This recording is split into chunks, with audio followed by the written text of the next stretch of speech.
Hey there, everyone. Michelle here from Scrappy Soul Sister. And thank you for joining me, first of all, on my channel today. I am working on my last layout for May for my Creative Scrapbook Limited Edition kit. And I have to tell you, if you haven't seen any of my other videos for this month, the kit is primarily one of the Prima collections. It is called Serene Petals. And I have really enjoyed working with this collection. And Prima, I've struggled with some of their collections in the past, just making it work for me. But this one has been super easy and super flexible. And so if you have been on the fence at all, I highly recommend this kit because it's just very lovely.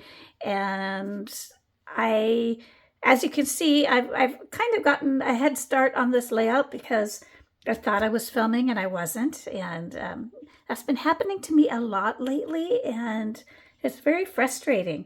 But here we are. And just to catch you up, I put a clear layer of gesso on this paper and did just a little bit of stamping in a permanent ink. I think it's Hickory Smoke. Oh, no, it's graphite. So graphite by Ranger ink. And then I've done just a little bit of texture paste with a Tim Holtz stencil, this bad boy. And so the texture paste is actually Ranger as well, but it is metallic white. So that's why you can kind of get a shine off of it. And so I'm going to come in now, or at least when it's dry, it's getting close, and just add a little bit of watercolor here and in here. My picture, I'm going to have this on the side and then a little bit of this exposed brick. Let me get this in here. So it's not touching that modeling paste, but my picture is going to be this one of my daughter and me. Just a few weeks ago, she was in town and we celebrated my retirement and her birthday. And yeah, that is kind of the scoop. I'm going to be using a lot of like the clock elements. I thought that would be fun for a celebration, particularly a birthday and retirement celebration. And let's see where this goes. So the watercolors I'm going to start with is Sheer Bliss, and that is an Inklings. That's the one I'm adding water to. And then I'm getting some Twisted Citron peeled paint and old paper onto my mat there, and I'm just going to use this piece of plastic to go ahead and get some of that color on to the layout. And so since I have some texture paste on there already, it is keeping it from really covering and expanding, which is kind of what I wanted. I wanted to keep it a little bit more on the tight side. I'm going to add a little bit more green. I'm not spraying it with water, which I typically do because I don't want it to run in this case. I don't want a lot of movement. I just want to add some color. And so I go ahead and use my paper towel roll to lift off some of the parts that aren't drying yet, adding a little bit more of the sheer bliss, blah, blah, blah, blah, sheer bliss, and then a little bit more green. And then once I get it kind of how I want it, I'm going to come in with a little bit of white.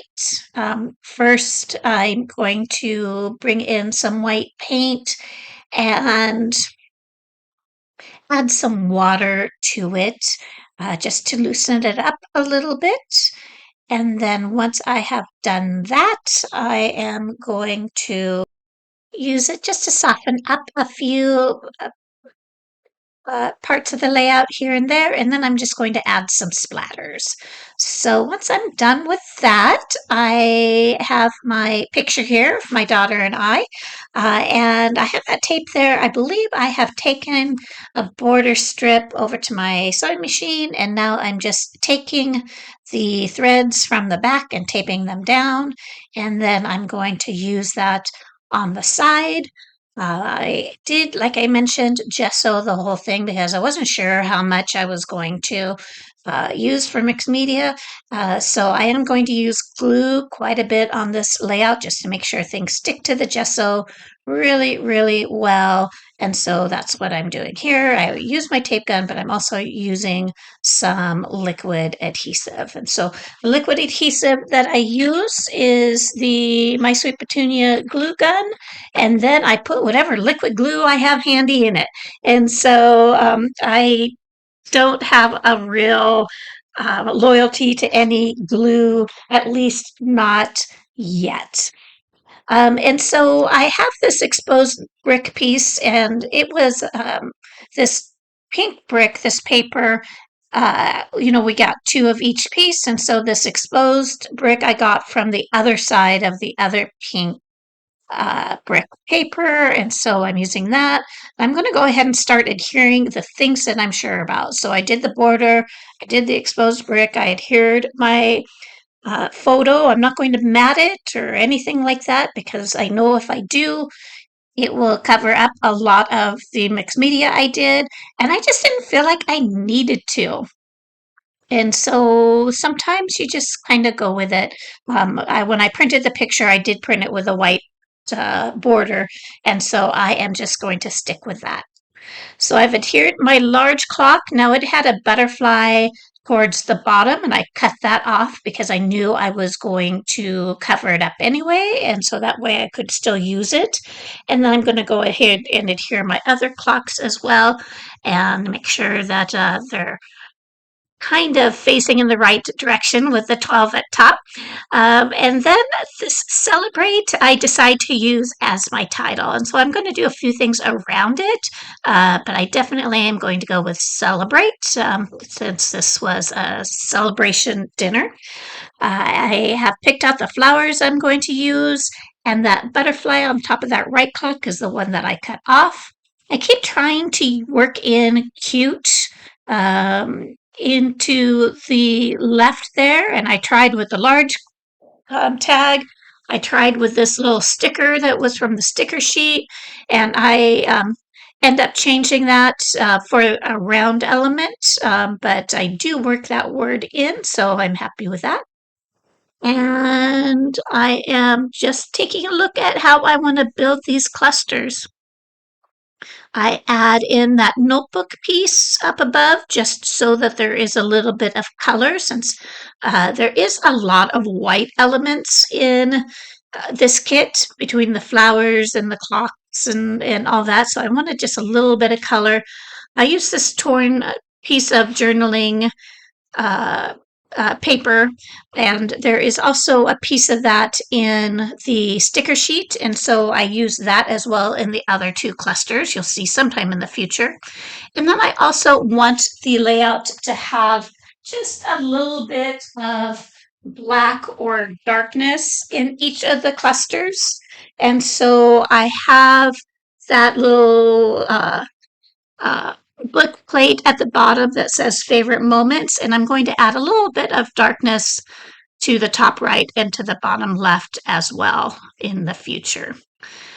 And so I had that cute and I didn't like it, and I thought, well, maybe I want to use some of these other words. And then they didn't show up very well against the brick, and so I thought, well, maybe I'll put this ticket behind them, and I changed my mind. And so a lot of this video is of my decision-making process. I don't show you a lot of the gluing down of the embellishments and such because it stays pretty similar to how the final embellishment clusters look. It changes a little bit. You'll see between the final close-ups and what you see here at the end. But I really wanted to focus on how I build my clusters and my choices. And so the main thing that I take a look at when I am making my choices is shape and color and size.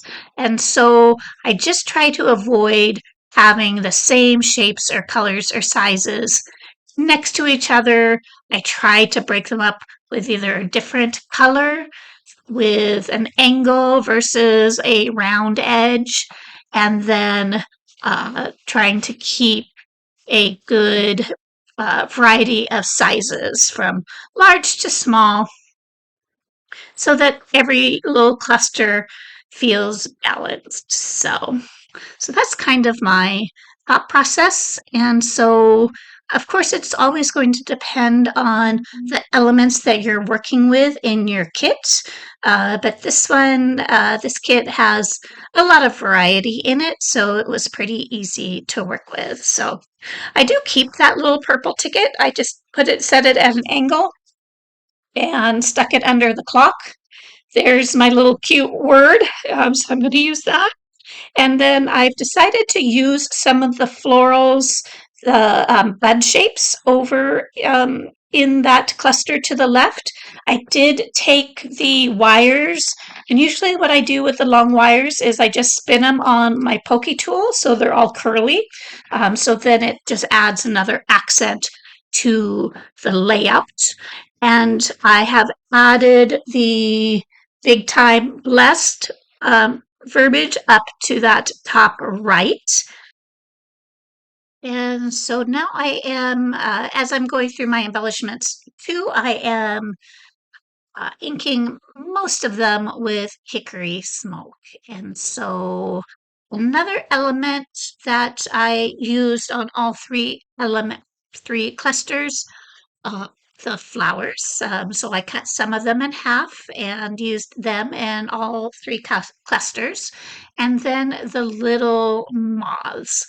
So I have a moth in uh, each of the clusters, and then the butterfly in the top right. So let me see what else. So I thought about adding that little black heart because I was trying to get some black up to the top left, but it didn't really fit for me. And so to add some darkness up to that top left, I use a eucalyptus leaf embellishment that is in the kit.